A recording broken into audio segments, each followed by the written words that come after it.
حضرت یعقوب علیہ السلام اور بنی اسرائیل۔ حضرت یعقوب علیہ السلام فلسطین کے شمالی علاقے کنعان میں رہتے تھے۔ وہ حضرت اسحاق علیہ السلام کے بیٹے تھے اور حضرت ابراہیم علیہ السلام کے پوتے تھے۔ حضرت یعقوب علیہ السلام کا مزاج بچپن سے ہی سادہ تھا۔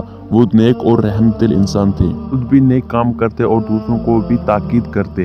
اللہ تعالیٰ نے حضرت یعقوب علیہ السلام کو اپنا نبی چن لیا۔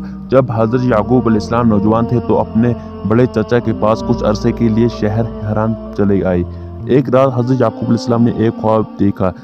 اس خواب میں اللہ تعالیٰ نے ان کو اور ان کی اولاد کو عظیم رتبہ ملنے کی خوشخبری دی۔ حضرت یعقوب علیہ السلام چچا کے ہاں رہتے ہوئے ان کی بیٹوں کی رکھوالی کرتے۔ اسی کام میں کافی عرصہ گزر گیا۔ اللہ تعالیٰ نے حضرت یعقوب علیہ السلام کو واپس اسی جگہ لوٹ جانے کا حکم دیا جہاں پہلے ان کے باپ دادا رہتے تھے۔ حضرت یعقوب علیہ السلام کو اللہ تعالیٰ نے 2 بیویوں سے 12 بیٹے عطا فرمائے۔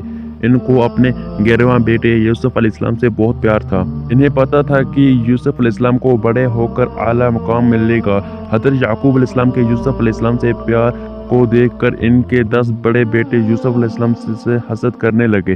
یہ بیٹے حضرت یوسف علیہ السلام کے سوتیلے بھائی تھے اور ایک دن ان کے سوتیلے بھائیوں نے اپنے والد سے جھوٹ بولا اور کہا کہ یوسف علیہ السلام کو بھیڑیا کھا گیا ہے، اور ان کی خون آلود قمیض جس پر بھیڑ کا خون لگایا ورا حضرت یعقوب علیہ السلام کو دکھائی۔ حضرت یعقوب علیہ السلام ان کا جھوٹ سمجھ گئے اور اللہ تعالیٰ سے حضرت یوسف علیہ السلام کی سلامتی اور ان سے ملنے کی دعائیں مانگی کہ وہ کئی سال تک دعائیں مانگتے اور ان کی یاد میں روتے رہے، یہاں تک کہ ان کی آنکھ سفید ہو گئی۔ یوسف علیہ السلام انہیں دوبارہ ملے تو وہ ملک مصر کے وزیر اعظم بن چکے تھے اور ان کے حکم پر حضرت یعقوب علیہ السلام اپنے گھر والوں کو لے کر مصر آ گئے۔ ان کے بڑے بیٹوں نے توبہ کی اور اللہ سے اپنے گناہوں کی معافی مانگی۔